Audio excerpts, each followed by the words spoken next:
Dobrodošli ponovo na YouTube kanal Srpskog kulturnog centra Danilo Kiš. Moje ime je Saša Puljarević, a danas povodom godišnjice rođenja o Danilu Kiš razgovaramo sa profesorkom doktorkom Svetlanom Slepšak.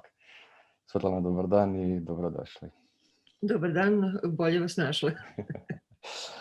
Za početak jedno možda na izgled sasvim jednostavno pitanje, ali ipak, ko je bio Danilo Kiš? Nesuđeni dobitnik Nobelove nagrade, sasvim sigurno, i veliki međunarodni pisac koji je potekao iz Jugoslavije, koji je izražavao neku ideju multikulturalnosti koja nam je danas još bliža nego u njegovo doba, mnogo bliža i mnogo zapravo traumatičnija. Pisac koji je ostvario nekoliko važnih stilova, koji je napravio jednu dosta važnu revoluciju u stilu i koji je bio u sve to izvrstan prevodilac. Dakle, neko ko je hvatao ideje u letu, razvijao ih i u nekome smislu zaslužio slavu koja je po mome jednaka Nobelovoj nagradi, a to je da je bio prvi diplomac novog odeljenja za svetsku književnost na Filološkom fakultetu u Beogradu, koju je posle dugih muka uspeo da napravi Vojislav Đurić, pokojni Vojislav Đurić.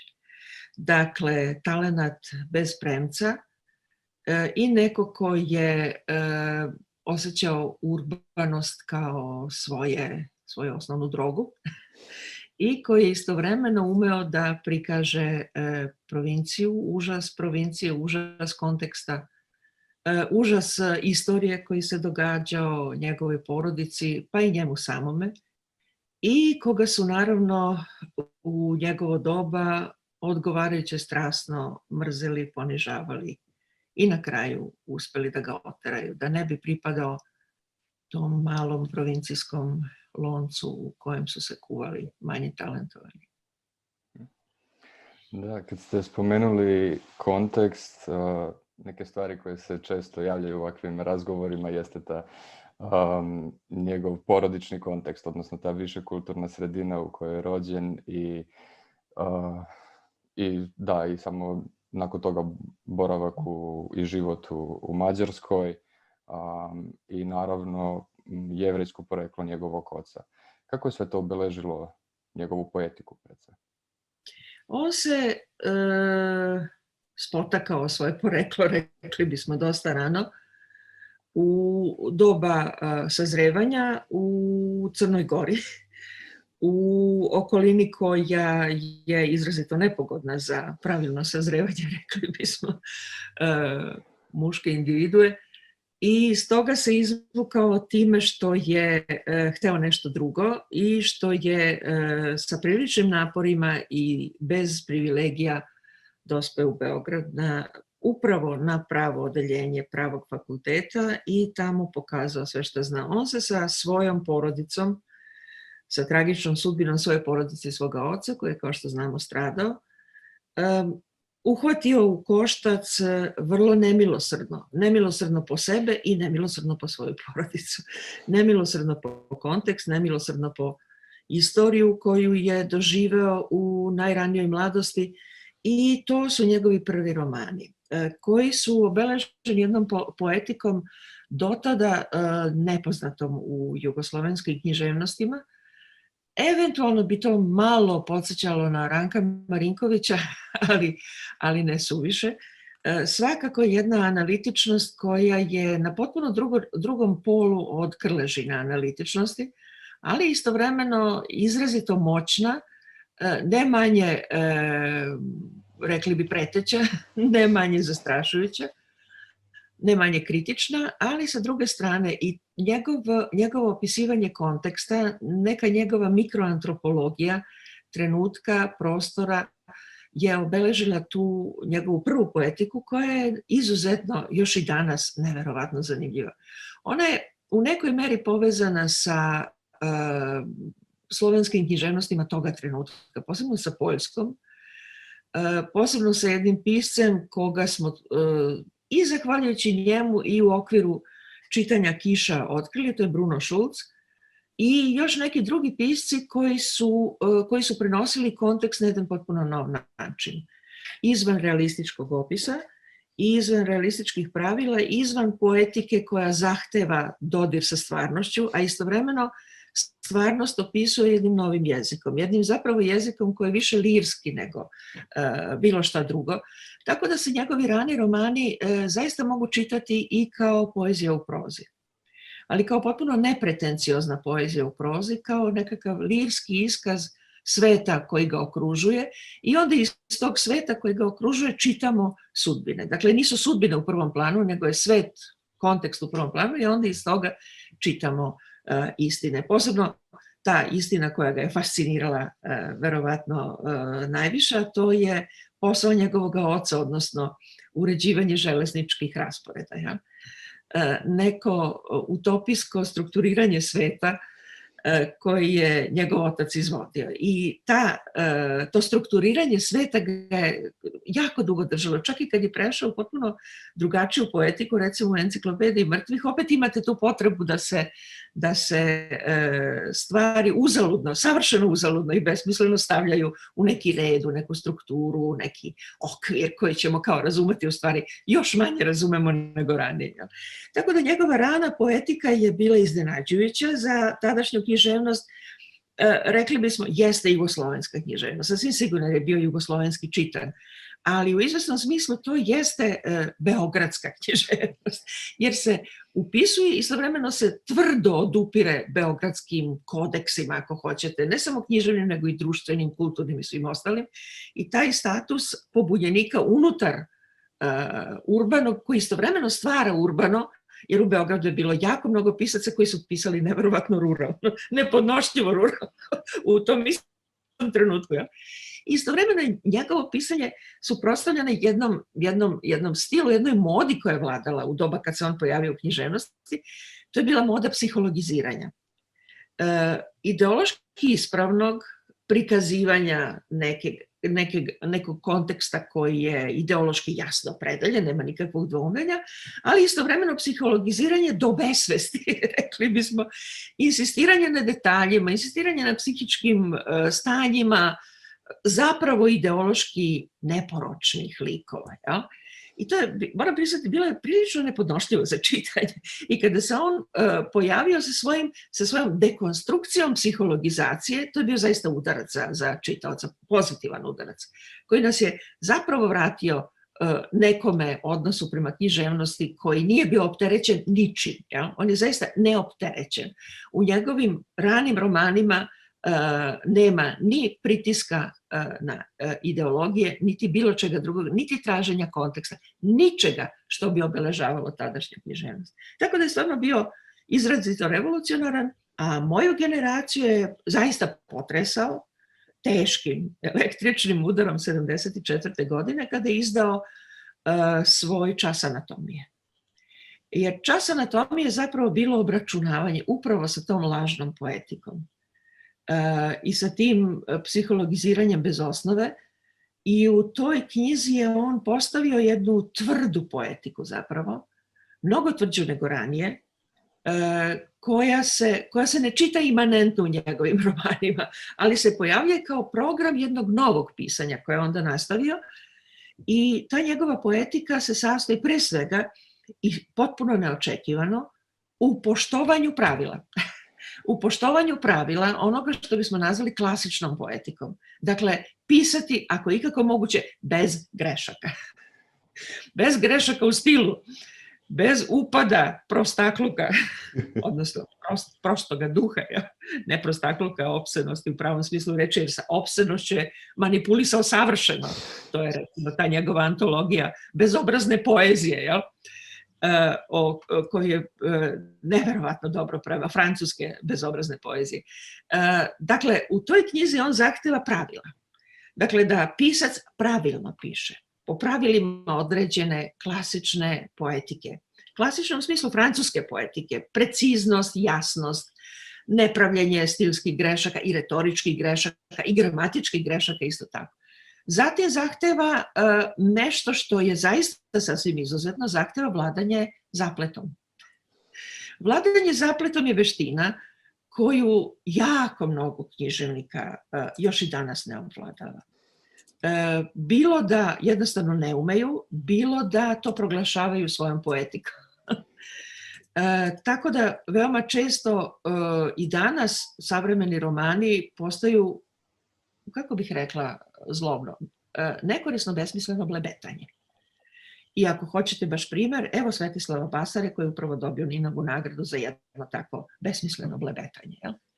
Koje nema ni kraja ni početka, koje je zaplet ne postoji nikakav, ne postoji nikakva fikcija, ne postoji distanca do fikcije i ne postoji zapravo ironija do sopstvenog posla, što je verovatno najgore od svega.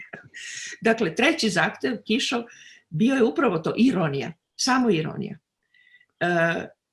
Pogled u sebe, pogled u to kako se piše, šta se piše i sposobnost da se o tome kaže i nešto otrovno, protiv sebe.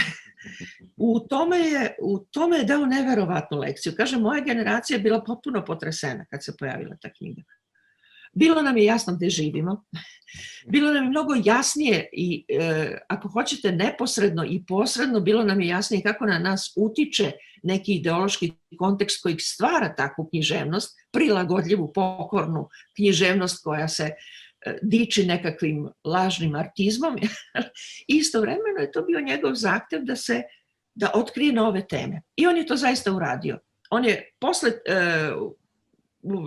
tog časa anatomije, on je zaista stupio u jedno potpuno novo područje, u jednu potpuno novu poetiku, koju je vrlo dobro definisao ponovo. Dakle, tada je zaista već više imao tih teorijskih, recimo, ispada u člancima, u intervjuima, u kojima je jasno govorio o tome šta on sada misli da je književnost. Da treba da bude književnost i to, ajde budimo potpuno otvoreni, angažovana književnost. Da, mogli bismo nekako reći da je njegova književnost, odnosno i prema njegovom razmišljanju, kao nekakav pandan istoriji. Kao istorija kao nešto opšte i književnost kao nekakva nužna individualizacija.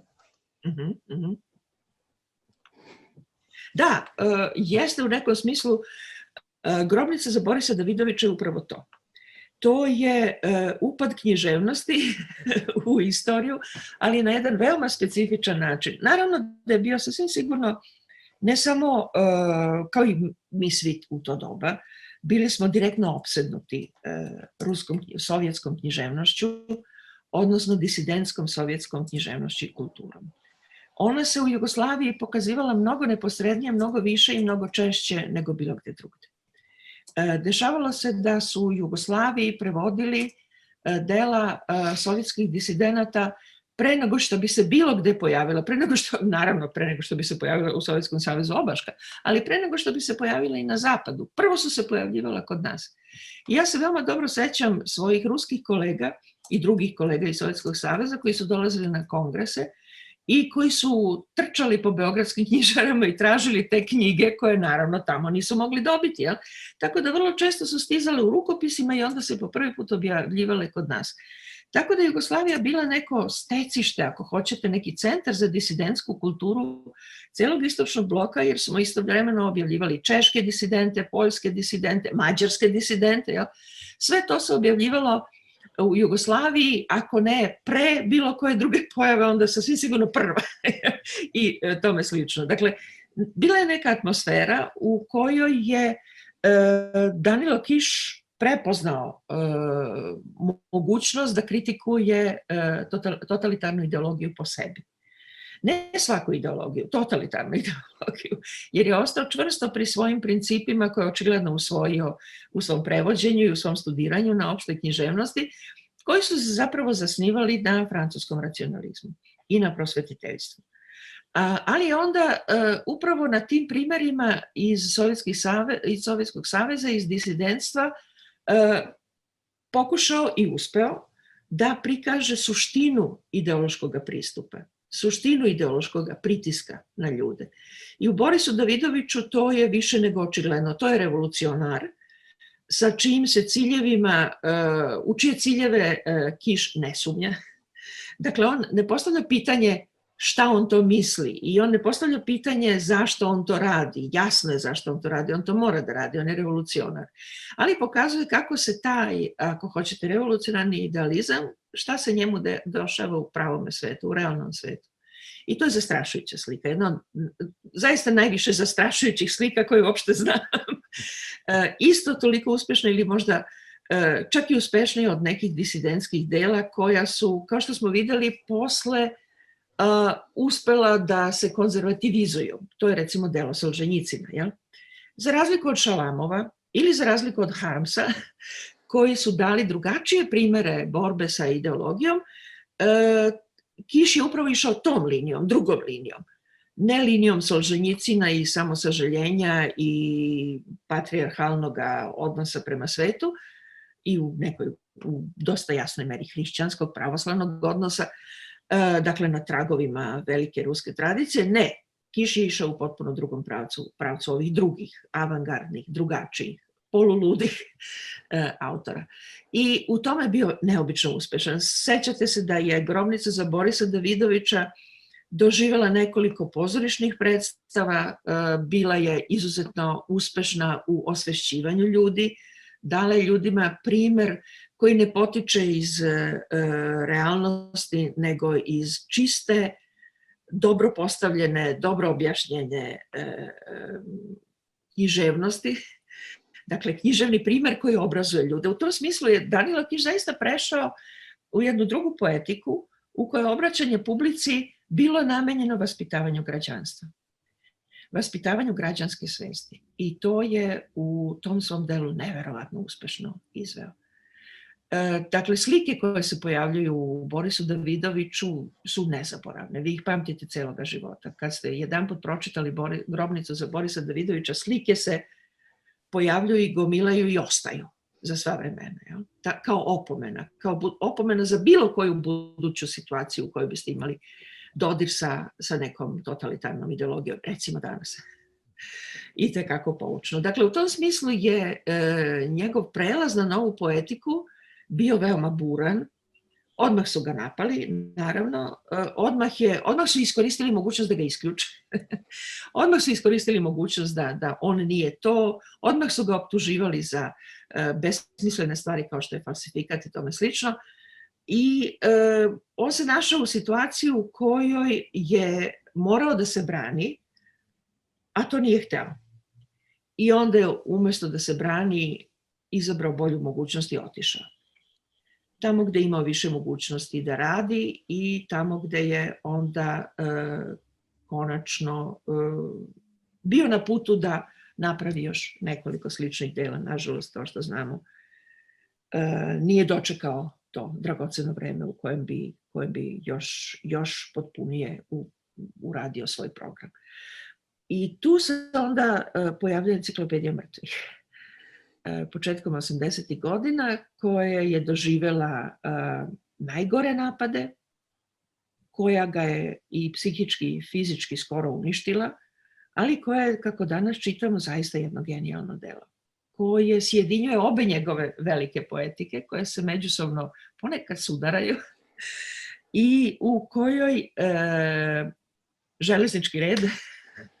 železnički raspored, odnosno popisivanje mrtvih, popisivanje ljudskih sudbina postaje tema okosnica oko koje se onda vrte najrazličitiji motivi, pripovesti koje pokazuju različit odnos prema smrti, prema beleženju smrti, prema pamćenju.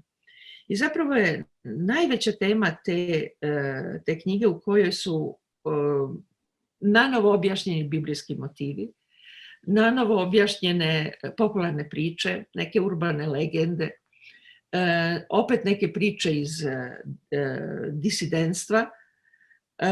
Dakle, u tim pričama po prvi put u Kišovim delima pojavljuju se izrazite, moćne, izuzetno važne ženske junakinje. Njih nije bilo toliko, bila je majka, naravno, bila je majka. Bila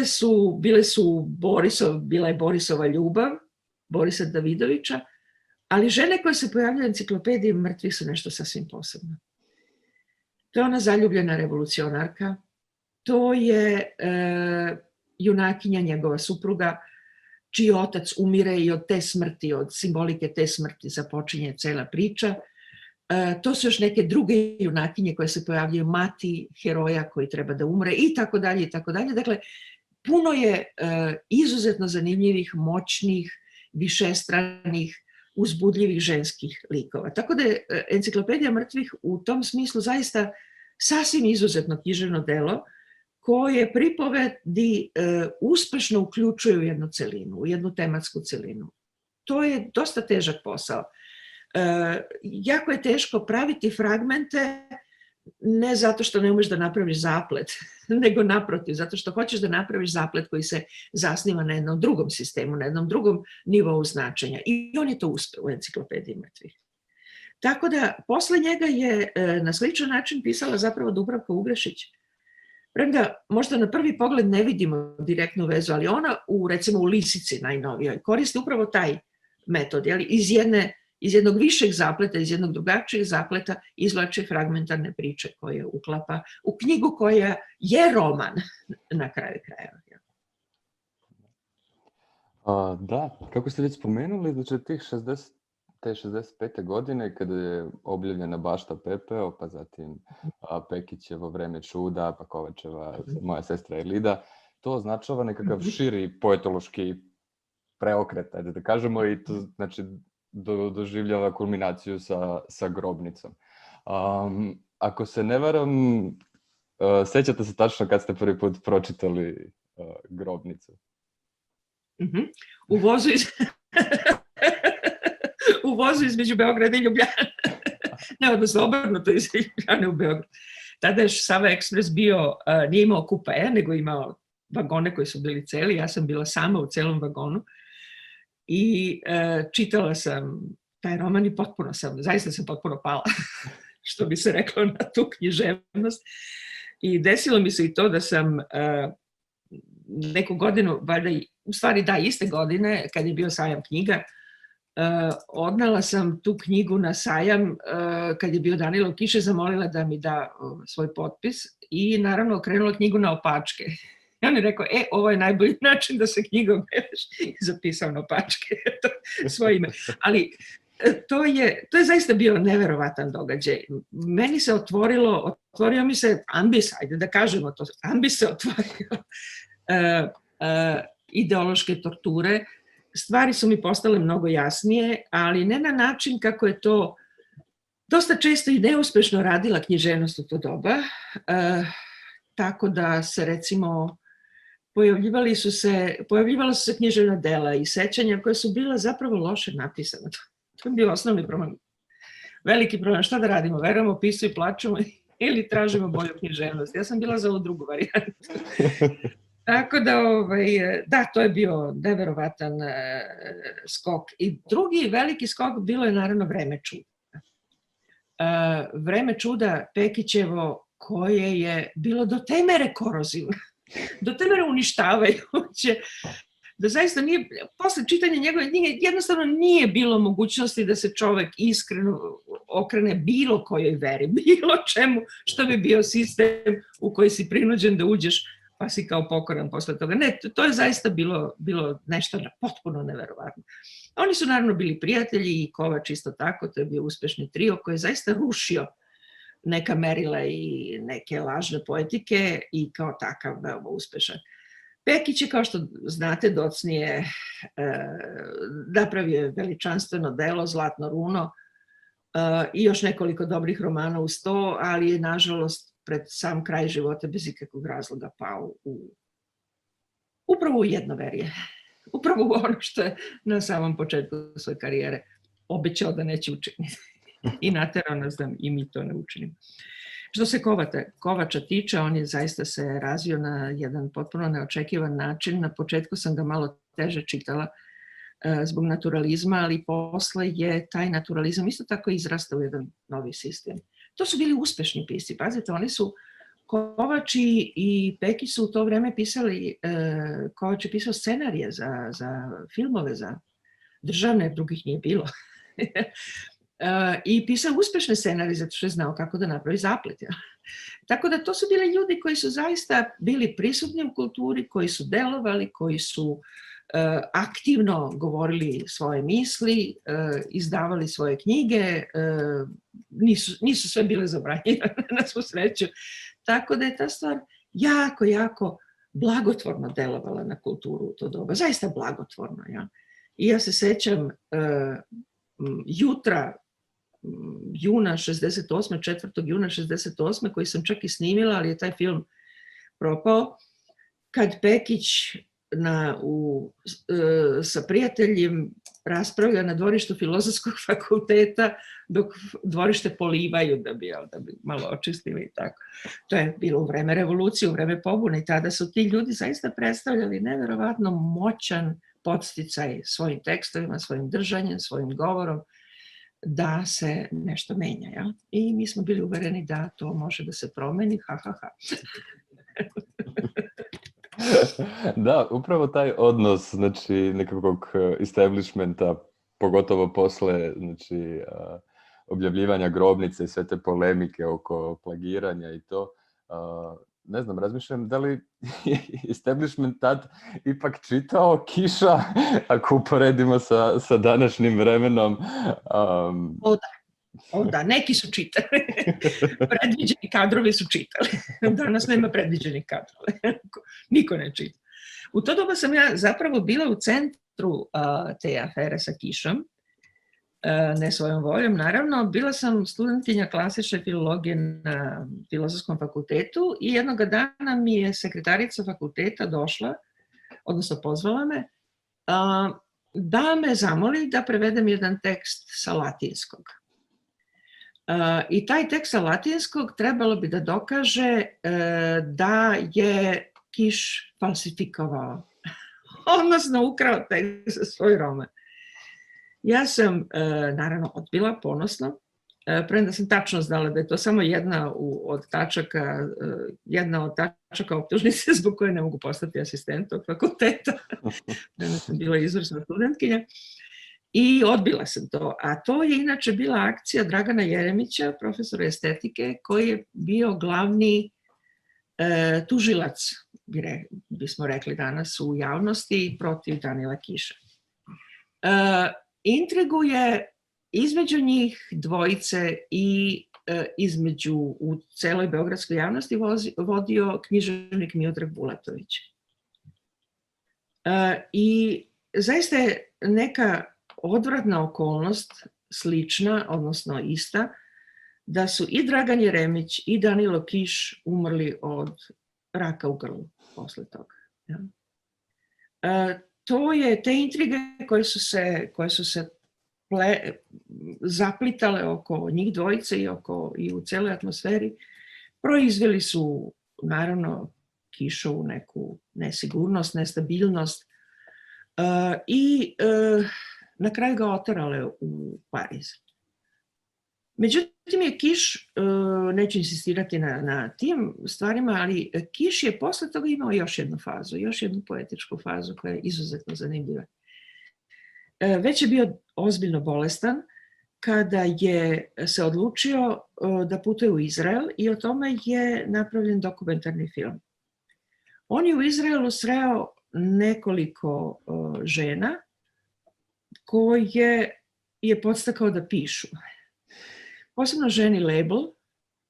Ženi Lebel to je jedna od najneverovatnijih logorskih priča i to je Kiš zaista osetio šta je baš u priči te žene i naterao je da napiše knjigu, to je zabeleženo u dokumentarnom filmu. Ona inače se bavila istorijom i pisala je o progonu Jevreja u Makedoniji, koji je, kao što znate, vodio Kurt Waldheim, tadašnji SS oficir. I između ostalog, podsjetit ću samo na film Claude'a Lanzmana, Shoah, koji o tom događaju u Treblinki saslušava u filmu svom jednog svedoka koji kaže doveli su u Treblinku ljude iz Makedonije. To su bili između ostalog i Jevreji iz Soluna. I kaže, ti ljudi su nam izgledali kao Makabejci. Visoki, lepi, zdravi. Ja. I preživjeli su veoma kratko u Treblinki, koji je bio pravi logor smrti, tu nije bilo nikakvog rada, bila je samo smrt. Ali ta slika tih zdravih, lepih Balkanaca, koja se izmučenim Jevrejima iz Srednje Evrope učinila božansko, skoro božansko, je sasvim neverovatna. No, Ženi Lebel je pisala o tom izgonu, odnosno hvatanju Jevreja u Makedoniji, jedno istorijsko delo, i onda je pod uticajem, po savetu Danila Kiša, napisala knjigu koja se zove Ljubičica Bela. I to je priča o njenom životu. Šta se naime desilo? Ženi Lebel je bila u partizanima, bila je pripadnica pokreta i zaposlila se u radiju kao novinarka odmah posle rata i napravila je grešku. Imala je ljubavnika, nekog Crnogorca i, tako reći, u krevetu mu je ispričala vic. Vic je bio sledeći, da smo mi Jugosloveni poslali u Holandiju na izložbu cveća belu ljubičicu od 100 kila. Odnosilo se naravno na Tita, na ljubičicu Bela i na njegovo gojenje posle rata. No, ukratko, ljubavnik je naravno odmah ujutro otišao na udbu i prijavio je. Ona je odvedena prvo u logor u Pančevu, a zatim na Goli otok. I u knjizi Ljubičica Bela ona opisuje svoje logorske dane i u Pančevu i posle na Golom otoku. Njoj se naime desilo to da je posle 4 godine, mislim da je bilo 4 godine, ona pozvana kod inspektora, to je bilo ono priznavanje posle kojeg se kazna otprilike ublažila ili je čovek pušten i tako dalje. I na novom saslušanju je ispričala šta se desilo i kada je ispričala svoj vic počela je da se smeje. I smejala se tako da je dobila još 3 godine. I kada danas čitamo Ljubičicu Belu, ta knjiga je zaista neverovatna, izašla je 89. godine, praktično kada je Kiš umro.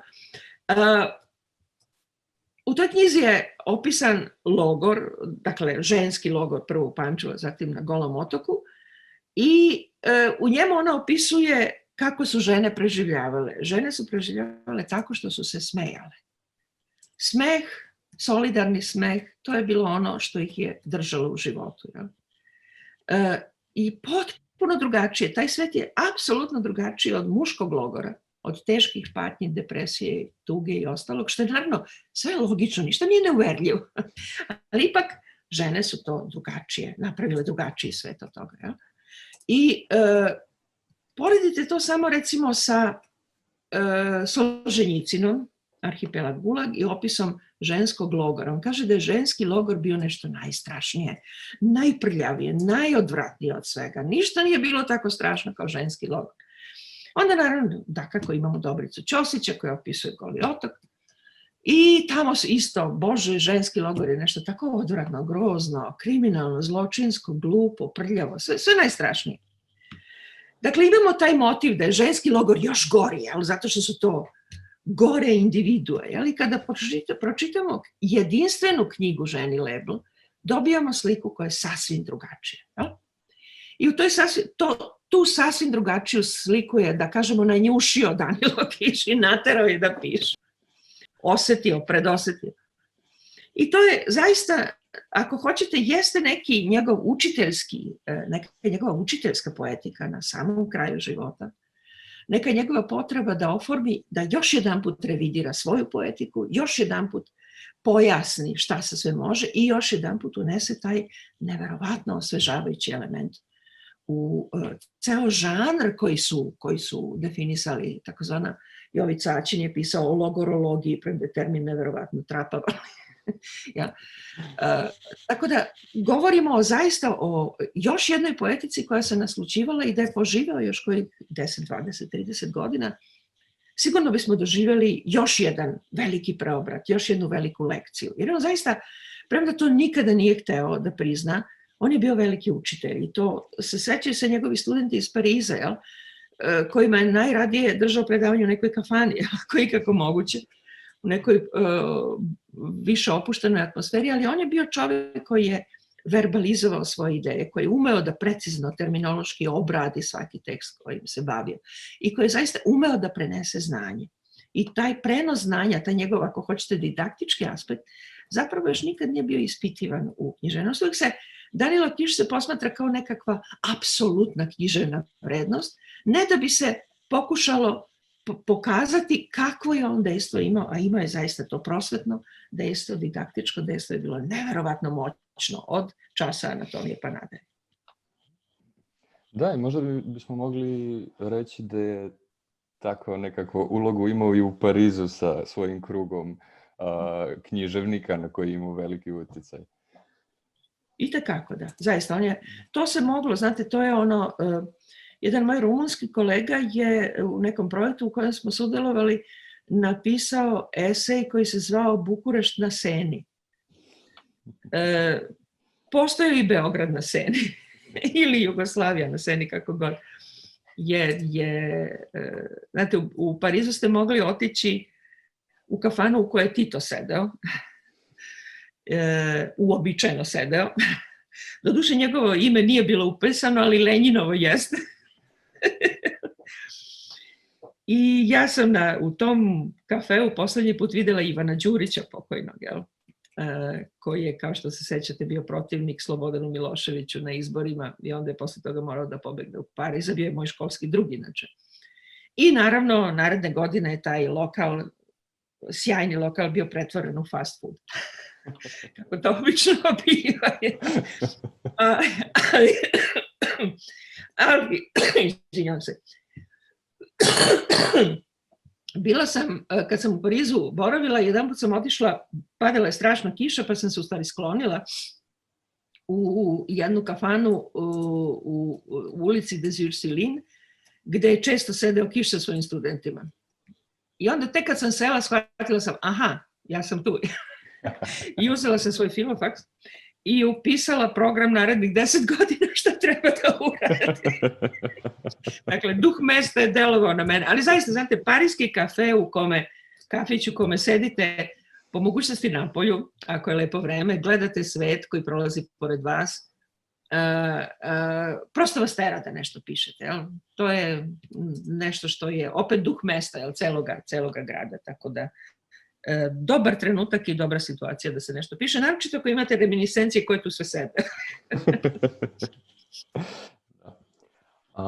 Kiš danas važi za, da kažemo, srpskog pisca, za jugoslovenskog pisca i među ostalim i za srednjoevropskog pisca. Međutim, ne znam, ispravite me ako grešim, ali čini mi se nekako da je taj posljednji pitac srednjoevropskog pisca dobio tek kad je došao u Pariz, odnosno tek sa vana nekako. Da, oni su ga definisali geografski, kako to kulturni kolonijalizam često radi. On je pravi zapadnoevropski pisac, tu nema šta da se kaže. On je neko ko je osjećao političke promene na obe strane i to veoma duboko.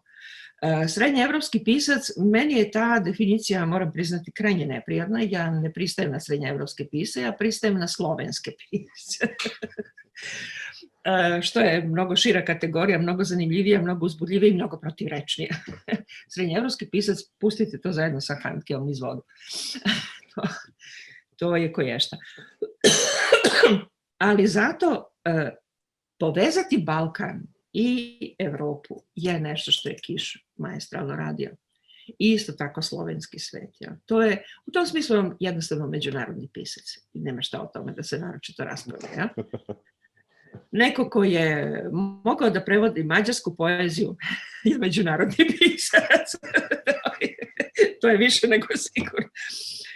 Jer je to zaista izazov za svakoga kome to nije maternji jezik. Neverovatan efekat je umeo da izvede prevodeći Andreja Adija ili još neke druge mađarske pesnike. Neverovatan, zaista, sasvim izuzetan posao koji je obavio. Ali ima i to, ta današnja prisvajanja Kiša u Srbiji na raznim neobičnim mestima od strane veoma neobičnih institucija, protiv čega se sistematski Mira Miočinović bori u Srbiji, to je nešto što je počelo na njegovoj sahrani. Ja sam bila na njegovoj sahrani i to je zaista bilo nešto prilično zastrašujuće. Naime, njega je jednostavno prisvojio, ukrao ga pred našim očima Amfilohije, pokojni sada, koji je od tog pogreba napravio neku pravoslavnu manifestaciju. Kiš se odlučio da bude pogreben po pravoslavnom ritualu. Između ostalog, ja mislim da je tu bio i delić ironije, njegove samo ironije. Ajmo tamo, sve jedno manje više, jel? Opredeljenje koje obuhvata manje više sve, ali onda to zaista postalo krajnje neprijatno. Na samom pogrebu je to bilo neprijatno. Zaista smo to osjetili kao krađu mrtvoga Kiša. Na svu sreću to ne može nikako da utiče na književno delo, tako da ta epizoda ne može da se zaboravi, ali ne sme ni da se o njoj nešto posebno raspravlja. I to je bio taj događaj koji je označio ne njegovu smrt i kraj jedne epohe, nego zaista početak jedne zastrašujuće nove epohe, koja nas je neverovatno unazadila i u kojoj je trebalo strašno mnogo vremena da se pojave ponovo književna dela koja nadmašuju svoj kontekst, koja se oslobađaju od konteksta, istovremeno optužuju i kritikuju taj kontekst temeljno. To se desilo negde sredinom 90-ih je bilo mogućno ustati protiv nacionalizma i protiv primitivizma i protiv... Znate, kad vi vidite pesnika, modernistu, biseksualca i sve ostalo, kako počinje da piše u desetercu, to je jedan od popriličnih šokova u životu. Da, ali upravo to vreme, u to vreme trebalo je da se razmisli o toj poetici, znači koja je vladala, da kažemo, 80-ih. Znači taj sad društvena realnost čitavu jednu generaciju je naterala da rekoncipije sve to. Jeste da svet oko sebe posmatra bez jednog optičkog pomagala ideološkog koje bi stvari načinile podnošljivim. Ja? Književnost je morala da postane nepodnošljiva da bi preživjela. Ja? Kiš danas važi za kanonskog autora, ali ipak, ako sam nemalo patetike, parafraziram početak Grobnice, istorija ga je zapamtila, ali da li ga je zaista zapamtila? Znate šta, Kiš je jedan od onih pisaca, veoma retkih pisaca koje ne možete imitirati. Ne možete zamisliti Kišovu školu, ne možete zamisliti sledbenike, ništa od toga. Možete zamisliti samo ljude koji čitajući Kiša dolaze do svojih poetika. I to uglavnom retki, ali uspešno. Tako da to je zaista neverovatan uticaj nekoga koji je imao didaktičku crtu, nekoga koji je hteo da poduči građane, nekoga koji je hteo da menja svet i koji je učio o tome kako se može promeniti svet. Istovremeno, taj isti pisac, kažem, ne može biti škola za druge pisce, nego može biti škola pre svega za građane. To je ono što je paradoks kod Kiša. Ja? Tako da čitajući Kiša vi zapravo dobijate ideje šta da pišete, i poeziju i prozu podjednako. Dobijate ideje o tome kako se prevodi, dobijate ideje o tome kako se pravi zaplet. Dakle, u nekom smislu zaista se učite, ali ne možete to ponoviti jer nećete. Kada ste završili Kišovu školu, vi nećete to da ponovite. I to je neverovatan uticaj velikoga pisca. Ja? Da, mogao bi da se složim da ima uticaj na pisce, ali na građanstvo sad moram da budem malo pesimističan. Jer... Naravno. Podsjetit ću samo na plagijat doktorata izvesnog ministra financija i izjavu izvesnog predsjednika da je i Kiš bio optuživan za plagijat. Da. To povezivanje je zaista briljantno. Ali dobro, to je... Samo pokazuje kakvoj cirkuskoj komici groteski mi živimo. Da. Bar neke države. pre nego što završimo trebamo spomenuti da je samo ime bilo mnogo važno za osnivanje Srpskog kulturnog centra Danilo Kiš, odnosno ideja koju predstavlja. Jako mi je drago što ste to izvukli. To je zaista neka istorija koja nas je potpuno opredelila i to je zasluga pokojnog Dušana Jovanovića. Niko od pozvanih nije bio posebno zainteresovan za Srpski kulturni centar. Moram priznati sasvim iskreno. Mislili smo, i ja mislim da smo potpuno pravilno predviđali, da bi pravljanje Srpskog kulturnog centra stvari jako zamaglilo i dovelo nas u situaciju da se pravdamo što nismo obuzeti folklorom, opancima i agljetinom. Ja? Tako da bilo je vrlo ključno da damo neko ime koje će nas prosto okupiti, koje će napraviti strukturu. I onda se Dušan, ja se sećam tog sastanka gde smo se tako jako mučili kako da formulišemo tu stvar da bi imala smisla. I onda je Dušan rekao, pa hajde da uzmemo nekog ko nije Srbin, ko nije, recimo Danila Kiša. Majka Crnogorka, otac Jevrej, ne može biti bolje. Prisvajaju ga. I ta genijalna ideja nas je apsolutno okupila. Ta ideja je napravila društvo. Svi smo bili odmah za to. Nazvali smo se Danilo Kiš i time potpuno jasno dali na znanje čime ćemo se mi baviti. Mi ćemo se baviti srpskom književnošću između ostalog, unutar jugoslovenske književnosti. Nećemo napuštati jugoslovenske književnosti ni po koju cenu, kao teren rada i istraživanja. Istovremeno ćemo ostati pre svega u domenu urbane kulture, koja je u velikoj meri definisala Kiša i on dok je još bio u Beogradu definisao nju, a posle isto tako jedan deo, ako ništa drugo, parijske kulture definisao sam. Dakle, to je bio neki okvir, neki socijalno-kulturni okvir, a onda i poetički okvir bio takav. Tu su pre svega bili Kišovi eseji o nacionalizmu, njegovi intervjui o nacionalizmu, gde on preko reda i pre datuma pljuje nacionalizmu. A trebalo je, zaista. Bio je dobar trenutak. Tako da, što se toga tiče, ti njegovi tekstovi su zaista opredeljujući kada razmišljate o današnjoj situaciji, još uvek i tekako važeći, još uvek i tekako moćni. I isto tako dopala nam se ideja nekoga ko Dušan Jovanović, hajde da budemo jasni, Dušan Jovanović je izabrao nekoga ko liči na njega.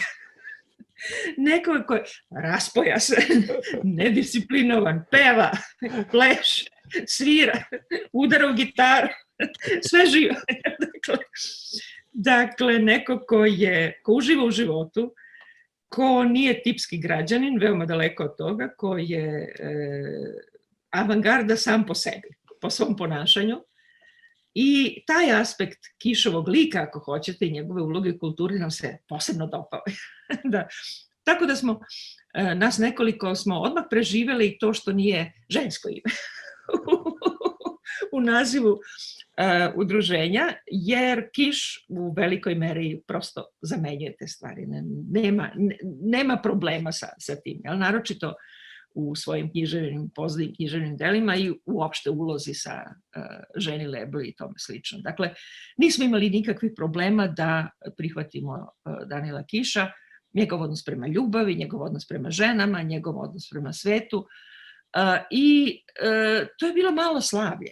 Kad je Dušan to rekao, to je zaista bilo malo slavlje. Je, tačno to hoćemo, jel? Tako da smo ostali pri tome i ostaćemo pri tome koliko god uspemo da preživimo, da sačuvamo, ako hoćete, duh i kulturu Danila Kiša u nekom malo udaljenijem prostoru koji je za nas zapravo, zahvaljujući Kišu, isti. Hvala vam. Ja mislim da šta god bi sad rekao bilo bi suvišno. A ja sam taman htjela da pitam. Kako vi doživljavate Kiša? Vaša generacija to vidi. Ne znam. Ja sam upravo ove godine imao jedan predmet na fakultetu i bile su uređivačke tehnike. Nije ni bitno i bila je imali smo jedan prevod Kiša i radili smo onaj opis na zadnjoj stranici. Ne? I tamo, tamo je bio samo neki... Da, i tamo je bio samo nekakav opis sadržaja i tako. I zatim je pitao Andrej Blatnik, a ko je zapravo Danilo Kiš? I generacija, nažalost, nije prepoznala. I to je bila kao lekcija da bi na blurb trebao da se uključi nekakav opis ipak, jer vreme je toliko prošlo i ne znam. A nisu velike knjige. Zgodne su. Džepne su za voz. Za drugoga u automobilu. Ne može biti bolje u automobilu do Beograda. Da, ali svakako mi se čini važno, znači neko ko je umeo da njegovo delo vidim kako neko su si negdje u 20. veka, znači ideologija kakva god da je, znači on je uspeo da je ogoli do svakih temelja, da ukaže, kao što ste rekli, znači ne možeš da poveruješ više u nikakav mit, u nekakvu veliku istinu, mislim, to je jeziv osjećaj u jednu ruku, nije to najlakše prihvatiti. Nije. A pritom tera građanina, onog zamišljenog građanina, tera građanina da se zamisli nad političkim opredeljenjima i da shvati da je zapravo jedino pravo opredeljenje minimalno. Ono koje čuva zaista minimum prava, minimum mogućnosti. I to je jedna od pouka njegovih. Bar za mene. Da. Hvala vam puno na ovom razgovoru. Hvala vama, još jednom. Nadam se da će još biti prilike da razgovaramo. Valjda. Ako preživimo, eto nas. Da. Sve najbolje, prijatno, Saša. Hvala također.